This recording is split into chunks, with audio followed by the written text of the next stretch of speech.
कंचनपुर के एक धनी व्यापारी के घर में रसोई में एक कबूतर ने घोंसला बना रखा था।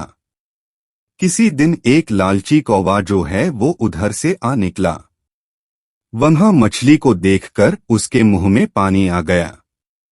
तब उसके मन में विचार आया कि मुझे इस रसोघर में घुसना चाहिए, लेकिन कैसे घुसूं ये सोचकर वो परेशान था। तभी उसकी नजर वो कबूतरों के घोंसले पर पड़ी।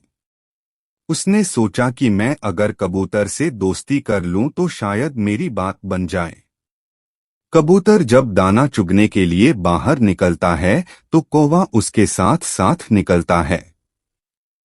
थोड़ी देर बाद कबूतर ने पीछे मुड़कर देखा तो देखा कि कौवा उसके पीछे है। इस पर कबूतर ने कौवे से कहा, भाई तुम मेरे पीछे क्यों हो? इस पर कौवे ने कबूतर से कहा कि तुम मुझे अच्छे लगते हो, इसलिए मैं तुमसे दोस्ती करना चाहता हूँ। इस पर कौवे से कबूतर ने कहा कि हम कैसे दोस्त बन सकते हैं, हमारा और तुम्हारा भोजन भी तो अलग अलग है। मैं बीज खाता हूँ और तुम कीड़े।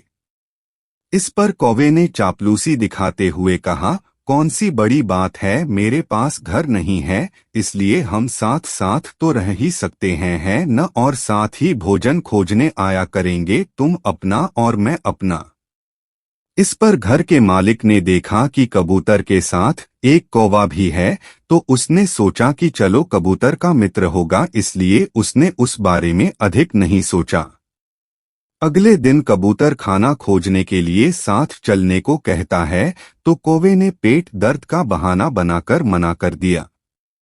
इस पर कबूतर अकेला ही चला गया, क्योंकि कौवे ने घर के मालिक को यह कहते हुए सुना था नौकर को कि आज कुछ मेहमान आ रहे हैं, इसलिए तुम मछली बना लेना। उधर कौवा नौकर के रसोई से बाहर निकलने का इंतजार ही कर रहा था कि उसके जाते ही कौवे ने थाली और झपटा और मछली उठाकर आराम से खाने लगा।